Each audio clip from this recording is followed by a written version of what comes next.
Certains s'en foutent, d'autres simplement mauvais. On a des types de 20 ans ici qui en sont à leur 5e peine. On a parlé de moi dans le journal quand j'avais 14 ans. Genre, un jeune de 14 ans terrorise le quartier. Déjà une star. Si le mec nous file pas la thune, on le torture d'abord. Genre un coup de marteau dans la tête ou on lui brûle les orteils au chalumeau. Après, s'il a vu notre visage, on est obligé de le tuer. Ils n'ont pas bien conscience des règles. On leur dit non et ils se retournent en disant « je vais t'éclater ». Vous allez faire quoi? Vous allez faire quoi? Tout peut arriver. On peut être là en train de parler à un détenu et la seconde d'après, il y en a un qui se prend une queue de billard dans la tête. Hein? Vous allez faire quoi? Bienvenue en enfer. Mettez-le à terre! La prison d'Aylesbury, dans le Buckinghamshire, abrite les criminels parmi les plus dangereux de Grande-Bretagne. Ouf ça. On y croise des meurtriers, des violeurs, des malfrats et des pédophiles. Le plus effrayant, c'est que les plus âgés d'entre eux ont tout juste 21 ans. Un détenu sur 5 purge ici une peine à perpétuité ou d'une durée indéterminée pour protéger la société compte tenu de la gravité de leurs crimes. Pour garder le contrôle de la situation, les surveillants doivent faire preuve d'une vigilance permanente. Mes chaussures? Mais ils doivent également aider ces jeunes à reconstruire leur vie brisée. Ils ne sont pas faciles à gérer. La plupart purgent de longues peines pour des crimes assez sérieux. Il faut tout reprendre à zéro. C'est difficile. On leur a appris qu'ils pouvaient faire tout ce qu'ils voulaient. Après s'être attirés des ennuis et s'être retrouvés devant la justice, ils atterrissent ici et on essaie de corriger ce que leur famille ou leurs amis leur ont enseigné. Certains nous poseront toujours des problèmes.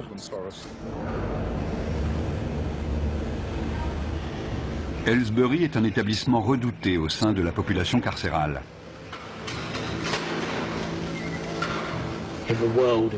Chez les détenus, la légende veut que Aylesbury soit la pire prison du monde. Quand vous arrivez, vous êtes accueilli par 5 matons baraqués, armés de matraques, et on vous assomme à la descente du bus. Ceux qui arrivent ont peur parce qu'on leur a dit qu'il y avait des problèmes de gang, des bagarres tous les jours, 4 à 7 par jour.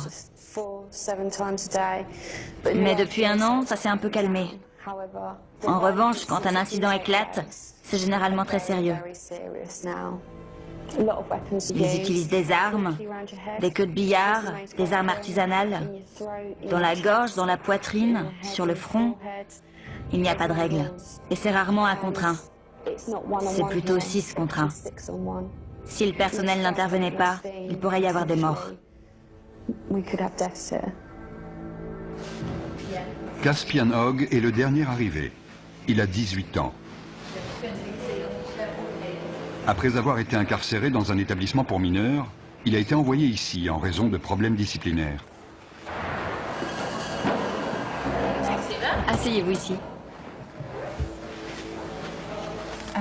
Combien de fois avez-vous été incarcéré? 4 ou 5 fois. Ok. Quelle peine cette fois? 4 ans. 4 ans, d'accord. Avez-vous déjà pris de la drogue, de l'alcool ou autre produit assimilé? Ouais. Ok. Quoi précisément? Juste de la coke, du cannabis. Juste de la coke? Ouais. D'accord. Vous serez suivi par mademoiselle Morgan. Il y a des gangs dans votre quartier? Ouais. Vous faites partie de quel gang? Stratford Longside. D'accord. Vous avez des gangs rivaux? Ouais, les Fairfield FMD. FMD? Ouais. Qu'est-ce qui vous oppose? C'est juste un gang rival avec qui on se frite en prison. En prison? Ouais, en prison. Donc c'est un gang de prison? Ouais. On est coincé toute la journée dans une cellule. On n'a rien à faire. Donc quand une baston éclate, c'est génial. Ça fait de l'animation. Ça fait passer la journée plus vite quand il se passe un truc. Dans le feu de l'action, on se bat pour survivre. Tu les défonces, ou alors c'est toi qui te fais défoncer. Moi, je me lâche. Si t'y restes, t'y restes. C'est comme ça.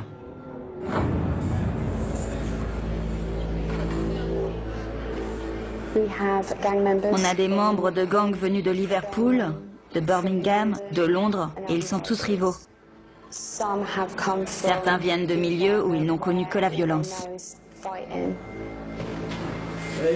C'est déjà ouvert? Oui, c'est déjà ouvert. Les radiateurs devraient être éteints ce soir. Je sais, il fait un peu chaud. Je peux poser mes affaires de douche? C'est un nouveau lieu, un nouvel environnement. Les 24 premières heures sont les plus explosives. On s'assure qu'ils ont tout ce qu'il leur faut et qu'ils sont bien installés pour leur première nuit. Les rivalités entre gangs entraînent d'inévitables règlements de compte. Les nouveaux venus sont particulièrement vulnérables, car ils n'ont pas encore de repères et doivent faire leurs preuves. Dès qu'un incident survient, une alarme est déclenchée. Pour éviter que la situation dégénère, les agents de sécurité interviennent rapidement. Vous êtes blessé? Non, non. Non? C'était quoi le problème? Rien. Allez! Non, non. C'était sûrement pas pour rien. Non. Ils sont juste venus là, vous frapper pour rien.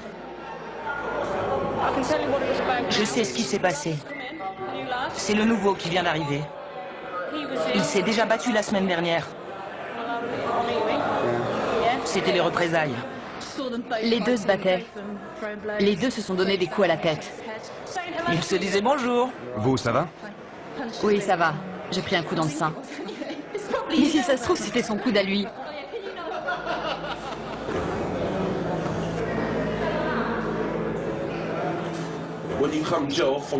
Quand on vient de la rue et qu'on arrive en prison, c'est encore plus violent que dans la rue, parce que tous les mecs de la rue sont réunis au même endroit. C'est pire. J'ai grandi au milieu de la violence et j'aimais pas vraiment ça, mais en maison de redressement, on voit beaucoup de violence, alors on s'habitue. Et puis on finit même par aimer ça. Si je te connais, si je sais avec quel gang tu traînes, dès que je te vois, je t'éclate. Et si je sais que t'as planté un de mes potes, je te fais la même chose. Donc vous surveillez constamment les nouvelles arrivées dans votre bâtiment. Ouais.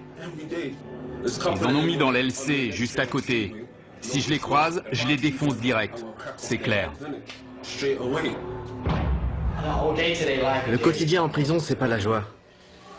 Vous pouvez être le mec le plus balèze avec la plus grosse réputation, il faut quand même surveiller vos arrières. On est tout le temps parano, tu vois. On est sur nos gardes tout le temps, on surveille les autres.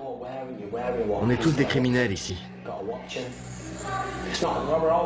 Comme je l'ai dit, des fois mon but c'est de faire mal à quelqu'un. Des fois je me réveille le matin et je suis pas d'humeur pour ça. Sérieux. Et des fois je me dis que je vais lui mettre la raclée de sa vie. Je me dis, quelle différence ça fait. Je sais qu'il me reste que 10 mois à tirer, mais autant aller lui régler son compte. Au cours de leur période d'intégration, avant d'être installés, on propose aux détenus de travailler ou de suivre des cours.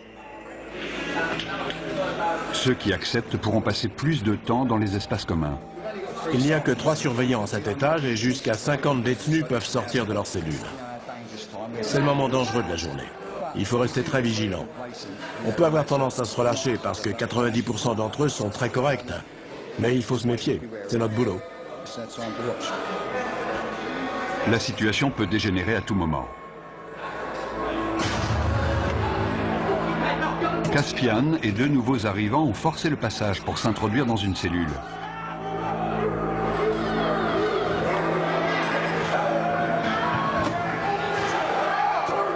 Ils sont armés, ils sont 4.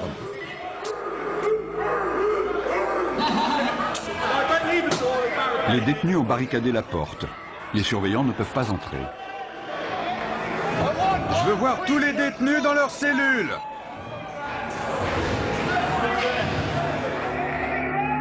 Le directeur de la prison est informé que 3 nouveaux arrivants ont pris un détenu en otage dans l'aile C. Apparemment, il y aurait 4 détenus dans la cellule. Dont un otage. Ils sont 4, dont un otage.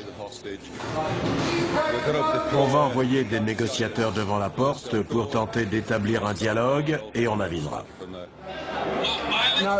Ma vie est en jeu. C'est pour ça qu'on doit menacer la sienne. D'accord, on va transmettre ce message au directeur. Vous comprenez? On est en danger de mort. On est forcé de faire ça. Je comprends.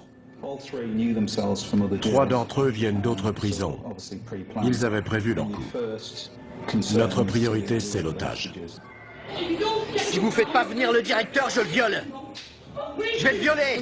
Écoute, tu n'as pas à lui faire de mal. On t'écoutera de toute façon. Le négociateur joue un rôle clé car il analyse la situation pour nous. Si nous sentons que la vie d'un détenu est en danger, il est clair que les négociations sont terminées et qu'on doit intervenir. L'otage doit avoir conscience que le personnel est présent et jauge la situation car ils disent tous « je vais le tuer ». Mais est-ce qu'ils veulent vraiment le faire? J'aime pas cette prison, c'est tout. Je l'aime pas. T'es pas le seul.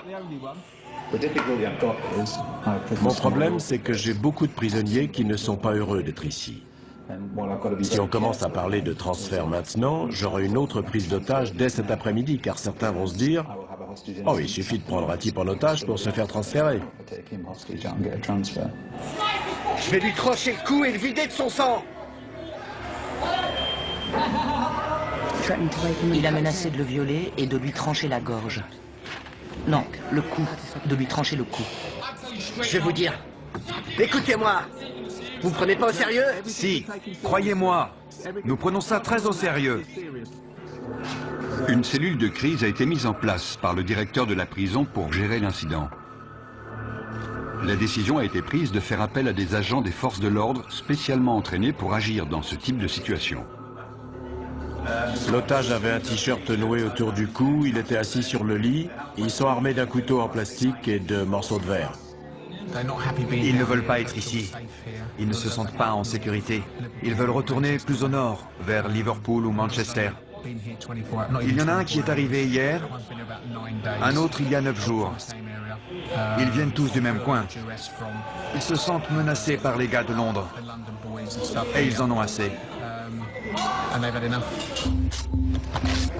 L'équipe d'intervention de la prison se prépare à intervenir au cas où la situation dégénérerait.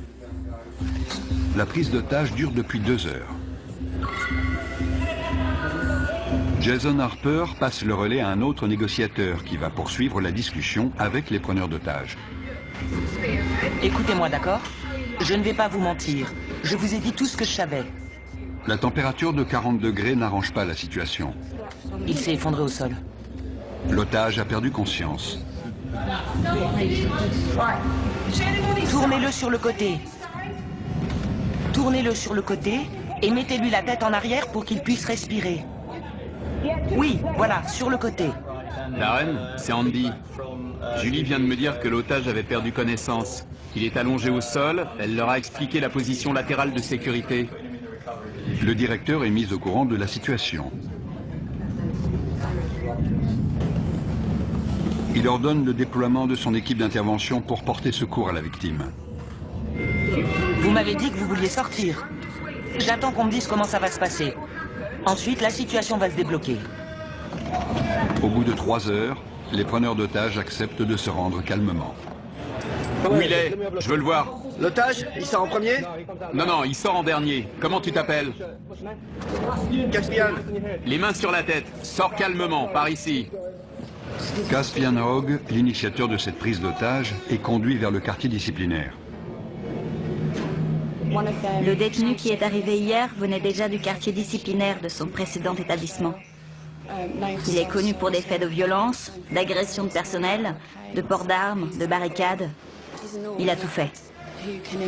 Il vient du nord du pays. Il a beaucoup d'influence sur les autres et il s'en est servi. Mais on est formé pour ces situations, donc ça va aller. On va descendre au quartier disciplinaire pour une fouille intégrale. Je suis le responsable, donc j'y participerai.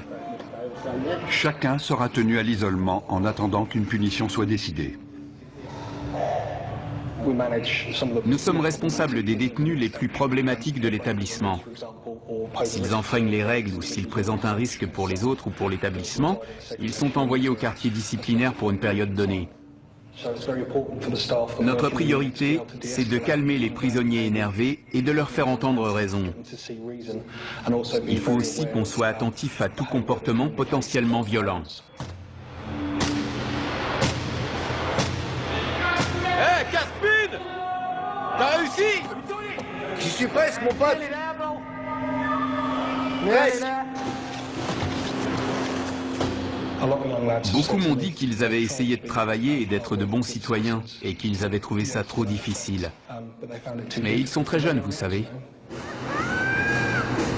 Les détenus seront punis pour les dommages qu'ils sont en train de commettre. Je suis resté trop sage. J'étais stressé. Il me fallait un truc à faire. J'ai saisi ma chance. En plus, j'étais pas tout seul. Le gamin qu'on a pris en otage, c'est le seul de toute l'aile que j'aime pas. Alors je me suis dit que j'allais me le faire. Mais on lui a pas fait mal, on lui a rien fait. Ils m'ont frappé au visage et dans les côtes, en me traînant avec eux. Ensuite, l'un d'eux m'a attrapé par derrière et m'a fait asseoir sur le lit. Il me tenait comme s'il voulait me briser la nuque. Les deux autres frappaient la porte avec des boules de billard dans des chaussettes. Ils ont cassé ma télé et ils m'ont mis des bouts de verre sous la gorge. Ils ont dit qu'ils allaient me la trancher. Ensuite, ils m'ont dit de me déshabiller complètement et ils ont dit qu'ils allaient me violer. Qu'est-ce qui s'est passé? Rien. Rien. Ils disent qu'on a pris un mec en otage et qu'on l'a agressé dans sa propre cellule. Ils ont appelé la police et on est à l'isolement pour l'instant. Vous dites que vous ne l'avez pas pris en otage. Non, on a juste barricadé la porte, c'est tout. J'ai toutes ces pensées qui ont défilé dans ma tête. Je ne savais pas si j'allais en sortir vivant. Je connaissais pas ces mecs. C'était le truc le plus flippant de ma vie. Pourquoi vous avez fait ça? Franchement, j'ai pas eu de visite depuis 6 mois, depuis qu'ils m'ont mis ici. J'essaie de retourner dans le Nord. Il n'y a que des mecs de Londres ici, je veux retourner chez moi. C'est pas ma prison, je veux être dans une prison de chez moi. Je suis tombé dans les pommes. Je me souviens juste qu'ils étaient en panique. Ils croyaient qu'ils m'avaient tué. Si on continue les conneries, si on agresse les surveillants, ils nous transféreront. Ça va, Liam? Ouais, et vous? Pas trop mal. J'ai connu des jours meilleurs.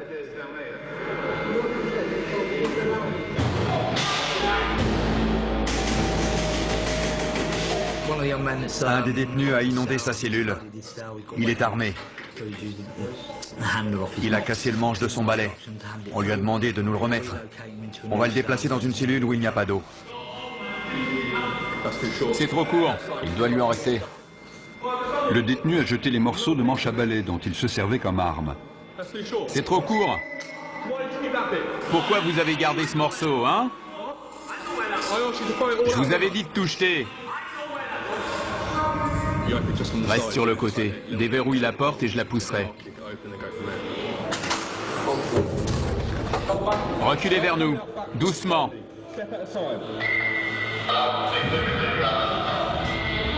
Ne vous retournez pas. Restez face au mur. Le détenu n'a pas obéi et s'est retourné. À partir du moment où on ouvre la porte, les négociations sont terminées. Soit il se rend, soit on intervient. Arrêtez de bouger. Si vous faites pas ce que je vous dis, on devra de nouveau vous immobiliser. C'est compris? Ouais. Super, allez, debout. Tu lui maintiens la tête pendant qu'on le lève. Vous avez entendu? On tourne. On utilise la force que quand c'est nécessaire et de manière proportionnée, mais ça fait forcément mal. Fouille intégrale. Il va maintenant être fouillé intégralement au cas où il aurait dissimulé une arme.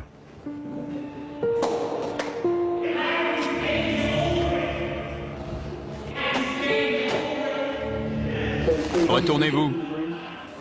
Bande d'enflure. Vous avez des réclamations à faire sur la façon dont on vous a traité? Non, non, ça va. Non? D'accord.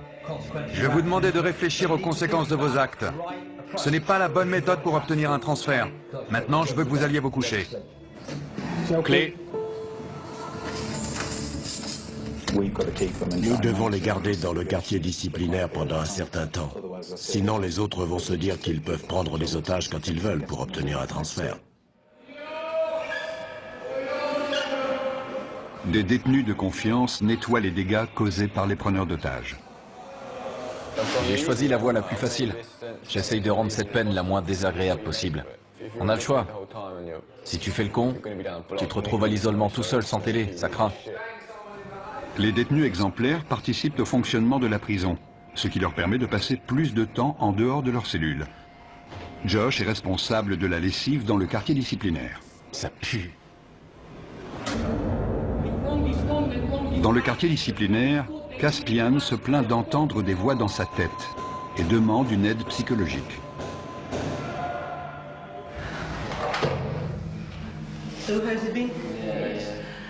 Je dois déterminer si vous êtes du genre manipulateur. Manipulateur? Si vous aimez titiller les gens et les énerver pour prendre l'avantage. Non, sérieux. Je risque de vous poser des questions qui vont vous énerver. Ouais. Vous avez le droit d'être en colère. Ce que vous n'avez pas le droit de faire, c'est d'être violent. Mais je suis un type violent, madame. Regardez mon dossier. Depuis mes 11 ans, je suis traîné de foyer en foyer et je suis incontrôlable. À 11 ans, j'ai arraché le torse d'un type avec mes dents. J'ai mordu une meuf à l'oreille. On a toujours dû me maîtriser. J'ai toujours le même sentiment. Je me dis que mon destin, c'est de tuer quelqu'un. Et la perspective de sortir d'ici, de commettre un tel acte et de revenir en prison pour une peine à perpétuité ne vous dérange pas? Ça dépend. Quand je pète les plombs, ça me dérange pas. Je m'en fous. Je pense pas que je suis un taré. Mais si on m'aide pas maintenant, je vais finir par le devenir. Je ne suis pas convaincu à 100% qu'il souffre de troubles mentaux. Il souffre de troubles émotionnels, ça c'est sûr. Car non seulement il a des pensées violentes, beaucoup de gens en ont, ce n'est pas idéal, mais ce n'est pas un drame, mais il prend plaisir à être violent, ce qui alimente ses pensées et ses fantasmes. Je pense que son comportement pourrait le conduire au meurtre.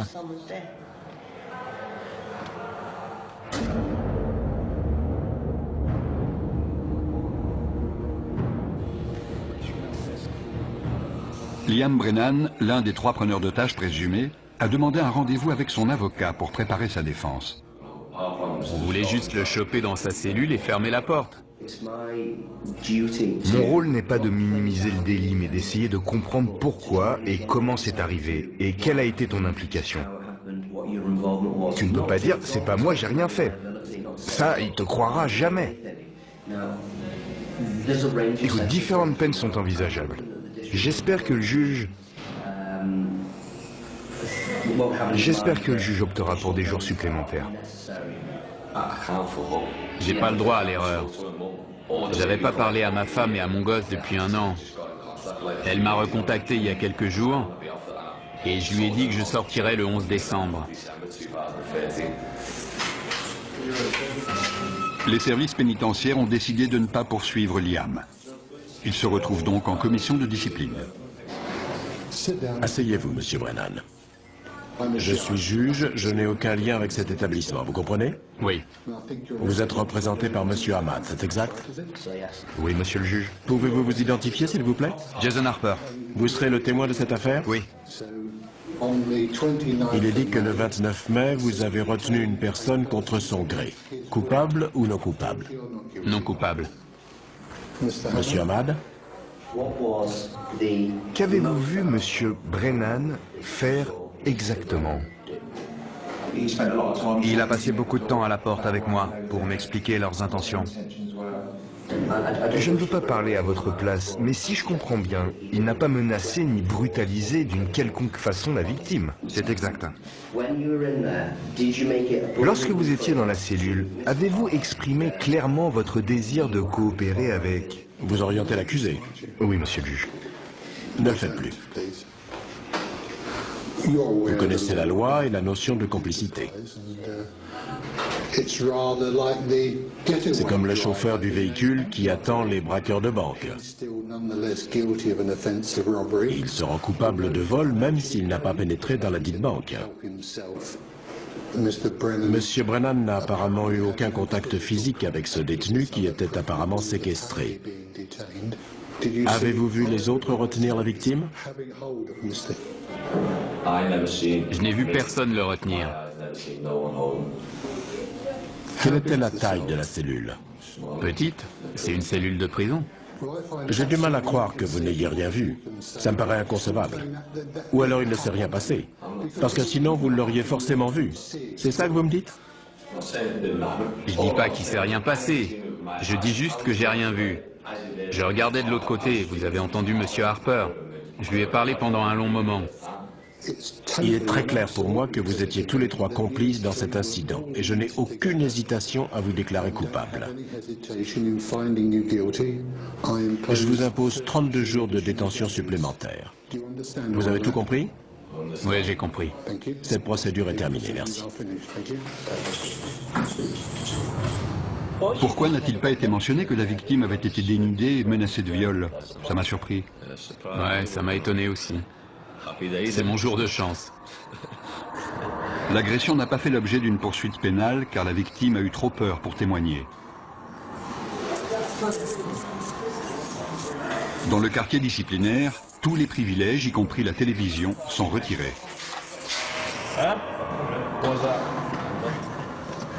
Brennan refuse de retourner dans sa cellule, à moins qu'on lui apporte une télévision pour qu'il puisse suivre le match de foot Angleterre-Ukraine. Je ne vous entends pas. Vous savez quoi? Quoi? Je suis coincé ici 2 semaines sans télé, donc je m'en fous de m'attirer des ennuis. Liam, je ne veux pas que vous restiez ici plus longtemps que nécessaire, car vous êtes quelqu'un de bien. C'est vrai? Je peux vous proposer des activités, de la peinture, ou alors vous pouvez demander des cours. Moi? Demander des cours? J'ai pas suivi de cours depuis mes 11 ans, demander des cours? J'ai pas envie de me pendre. Michel Morris parvient enfin à convaincre Brennan de rejoindre sa cellule. Pour sa participation à la prise d'otage, Caspian est condamné à 38 jours de détention supplémentaire. Caspian, c'est votre dernière chance d'obtempérer. J'ai dit non. Les surveillants tentent de le raisonner, mais il refuse de retourner dans sa cellule. Il sera envoyé dans le quartier disciplinaire jusqu'à ce que le directeur estime qu'il est capable de rejoindre les autres détenus. Caspian, si tu ne suis pas nos instructions, on t'immobilisera de nouveau. D'accord? Personne n'est au-dessus du système. Il y a des règles, des procédures, des lois à suivre, que vous soyez un détenu ou un surveillant. Personne n'est au-dessus de ça. Debout. Debout. Caspian, par ici. Il n'y a qu'à l'extérieur qu'on peut considérer ces jeunes de 18 ans comme des adultes. Beaucoup n'ont pas la maturité d'un adulte. Ils sont très influençables et peuvent s'attirer des ennuis. Entre là-dedans. Je vais demander à l'infirmière de venir te voir.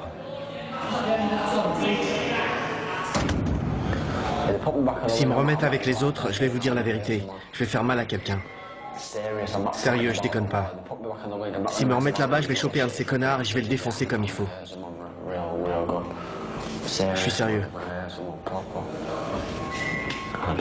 J'ai l'impression d'avoir une double personnalité. Tout m'énerve, tout le monde m'énerve. J'aimerais parler à quelqu'un, mais j'ai la tête en vrac. J'ai l'impression qu'elle est énorme. Tellement de trucs là-dedans, je me sens vraiment en colère. Je suis en rogne. Il y a certains détenus que je n'aimerais pas voir libérés avant très longtemps. Parfois, on travaille avec eux simplement pour les aider à gérer le fait qu'ils sont en prison. Mais je n'ai jamais rencontré de détenu que je ne pensais pas pouvoir aider à répondre à son environnement de façon plus positive.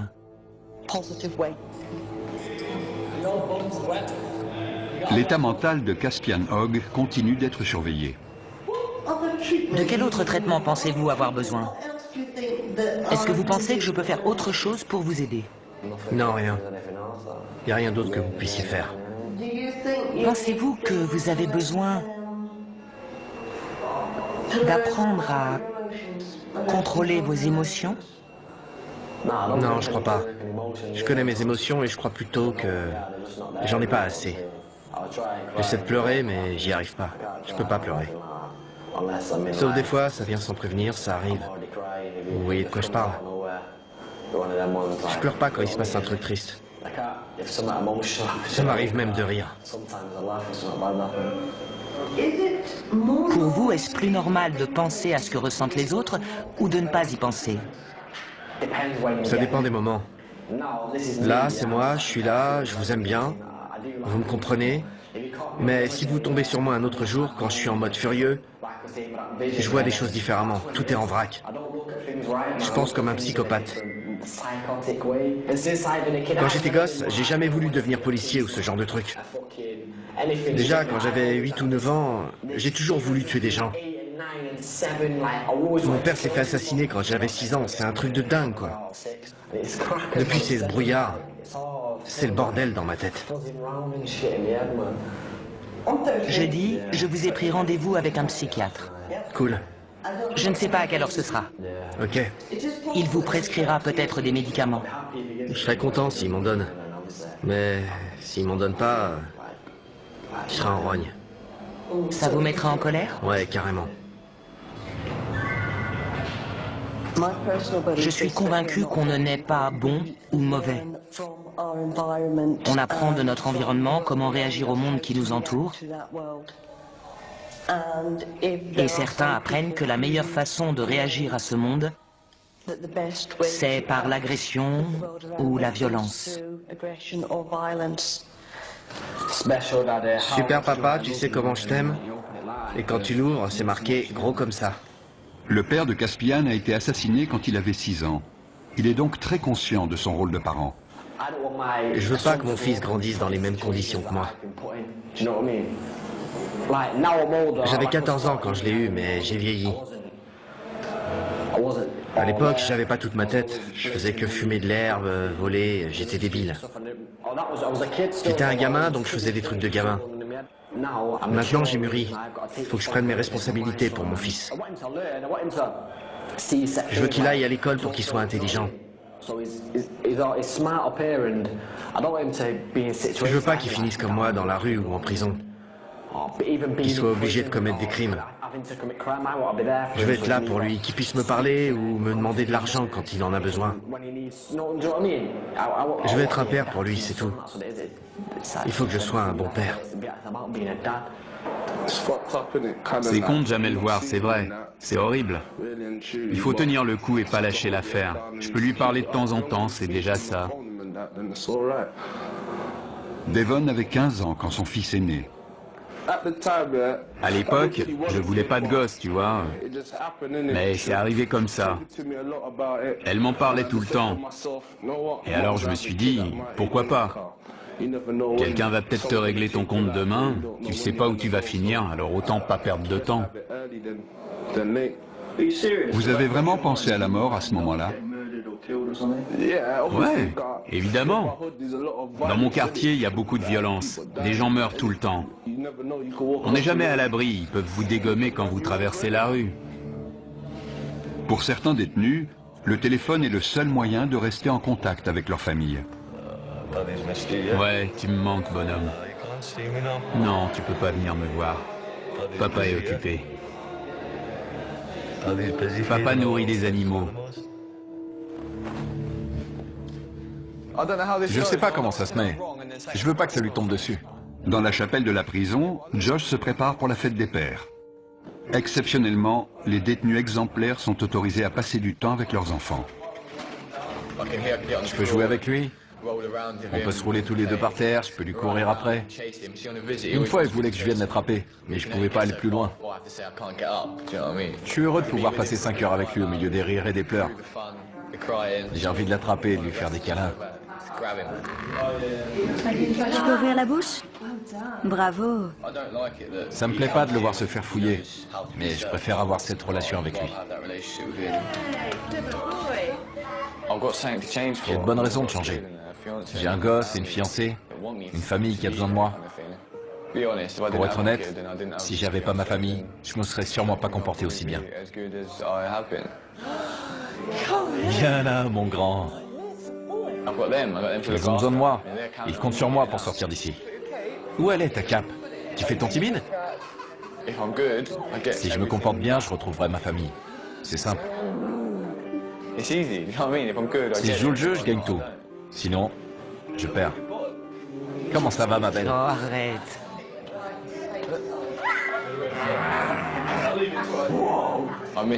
J'ai manqué ses premiers pas, ses premiers mots. La première fois qu'il a tapé dans un ballon, je ne l'ai jamais emmené au parc. Je ne l'ai jamais réveillé de sa sieste. Maintenant, il va sur les toilettes, il me dit qu'il est grand. C'est toutes ces petites choses. J'ai tout manqué. Je veux être là pour le border le soir, pour me réveiller avec lui. La nuit, il vient dormir avec sa maman. Je veux être là quand il fait ça.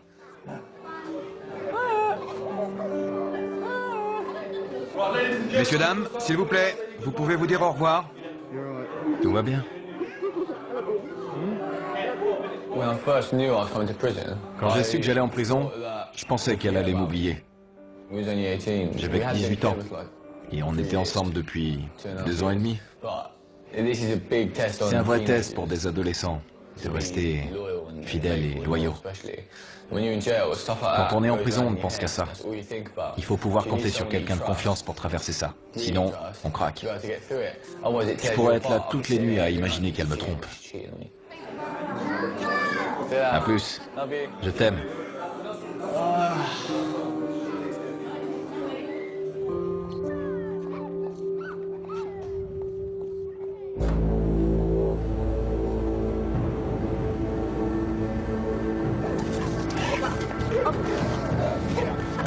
Des chiens de détection arrivent à Aylesbury pour y rechercher de la drogue ou des objets de contrebande.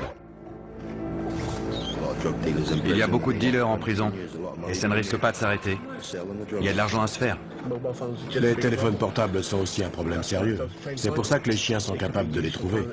Ils peuvent être utilisés pour planifier des évasions ou tout autre type d'événement. On fouille des cellules tous les jours. Et tous les jours, on trouve des choses. Sortez de votre cellule. Quand ils voient les chiens, certains se précipitent pour cacher leur matériel. On demande aux détenus de sortir de leur cellule pour que les chiens puissent travailler tranquillement. C'est n'importe quoi, il va renifler partout. Comment savez-vous qu'il a trouvé quelque chose? Il s'immobilise et pose son nez sur l'endroit concerné.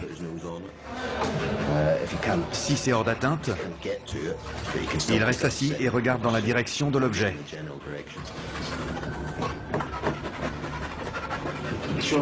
Il a l'air très intéressé par la fenêtre. Je vérifie s'il n'y a rien à l'extérieur. Il a peut-être senti une odeur de joint qui venait de la rue. Il reste concentré sur la zone autour de la fenêtre et du lit. J'étais en train de pioncer et ils amènent un chien dans ma cellule pour renifler partout. C'est n'importe quoi. Notre équipe fouille la cellule pour essayer de trouver ce que le chien a senti.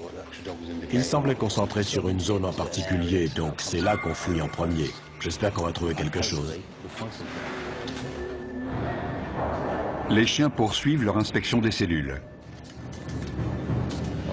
Ça sent dès qu'on l'ouvre. Il a fumé dans sa cellule, c'est sûr. Le chien va nous dire si la drogue est encore là. Oui, ça sent. Il y a de la drogue et des téléphones partout dans la prison. Avant, tout le monde planquait ça dans le meuble de l'évier en retirant les vis avec un coupe-ongle ou un truc dans le genre. Je vous en dirai pas plus. Avec un téléphone, on peut appeler qui on veut, envoyer des textos, parler à sa chérie le soir, vous voyez ce que je veux dire. On peut dire ce qu'on veut, gérer ses affaires, son fric, tout ça. Vous avez déjà eu un téléphone ici? Ouais, mais c'est trop de pression. On devient parano. Ils finiront toujours par le trouver. La première fois, on est là, ouais, ils le trouveront jamais. On se croit le plus fort et puis ils finissent par en trouver un chez un mec et là, tu peux être sûr qu'ils vont le faire parler. La semaine d'après, boum, un autre passe à table. On n'est jamais tranquille parce qu'ils savent tout ce qui se passe ici. Ils cachent parfois leurs affaires au fond de leur poubelle. Ils croient qu'on va pas les fouiller parce que c'est dégoûtant. Des cartes SIM, des téléphones, il y a tout. On a toujours un cran de retard parce que dès qu'on trouve quelque chose, ils cherchent une autre cachette. Une antenne cassée, ça peut servir d'arme. Il en a plus besoin, on l'apprend. Ils aiment regarder des images, évidemment. Je veux pas savoir ce qu'il fait avec ça.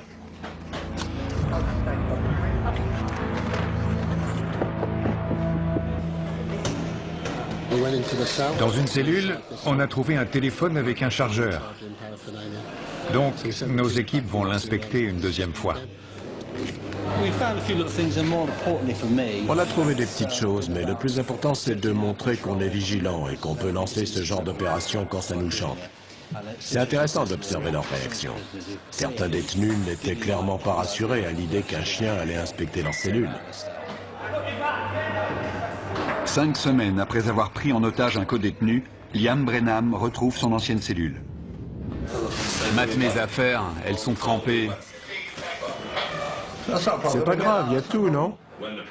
C'est une photo de mon fils, ça. C'est pas normal, non? Qu'est-ce qui se passe? C'est quoi le problème? C'est lui le problème. Si ça te pose un problème que j'ai pris l'autre en otage, je suis là, je t'attends. Sinon, casse-toi. Liam, Vous trouvez ça normal? La photo est trempée, mes chaussettes aussi. Et il me dit que c'est pas grave. arrêtez de crier, d'accord? N'empirez pas la situation. La cellule a dû être fouillée. C'est ça la fouille. Sérieux. C'était collé à la base. Écoutez, le lendemain, on a mis un cadenas sur votre porte. Vous l'avez vu? On n'a pas ouvert cette cellule depuis 5 semaines. Et alors, c'est ma faute peut-être? Je n'étais pas là. Je ne sais pas comment ça s'est passé. Mais est-ce que ça vaut vraiment le coup de vous attirer encore des ennuis? Non. Vous ne croyez pas? Non, mais ça m'énerve qu'ils me disent ça. Oui, mais vous venez juste de revenir. Le mieux, c'est de faire profil bas.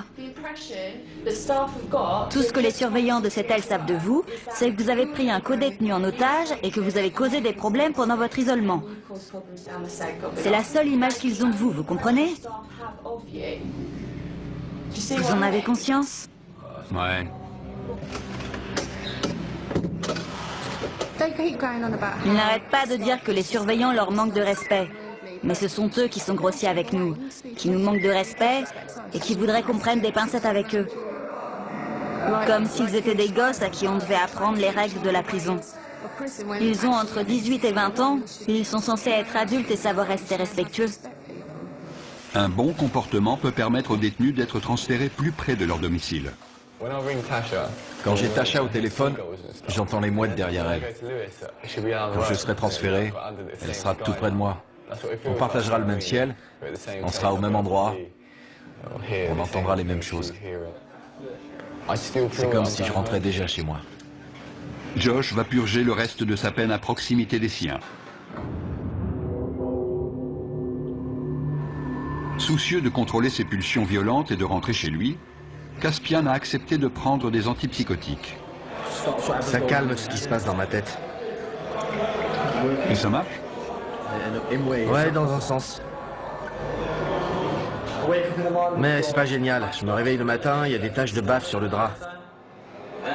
J'ai même pas d'oreiller, j'ai carrément oublié. Est-ce que vous vous sentez mieux? Est-ce que ça a calmé vos pensées? Ouais, les pensées ont disparu, mais le problème, c'est l'état dans lequel ça vous met. J'aime bien être un peu défoncé, mais là, j'ai l'impression d'être un zombie, tu vois. Genre, un carré sous mes docks. Le mec complètement à la masse. C'est pas bon, ça. Les fantasmes, les pensées violentes, les désirs de meurtre et de notoriété liés à ces meurtres ont grandement diminué. Il a même expliqué qu'il avait parfois la tête vide.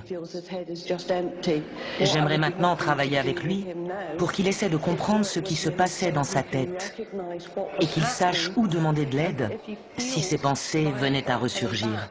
90% des détenus que nous accueillons ici vaquent à leurs occupations et font ce qu'on leur demande. Il peut y avoir de petits incidents, mais c'est tout. Ce sont les 10% restants qui causent la majorité des problèmes. Ils ne veulent pas rester tranquilles ni faire ce qu'on leur dit. Ils se rebellent constamment. Ils essaient de créer le désordre pour saper notre travail.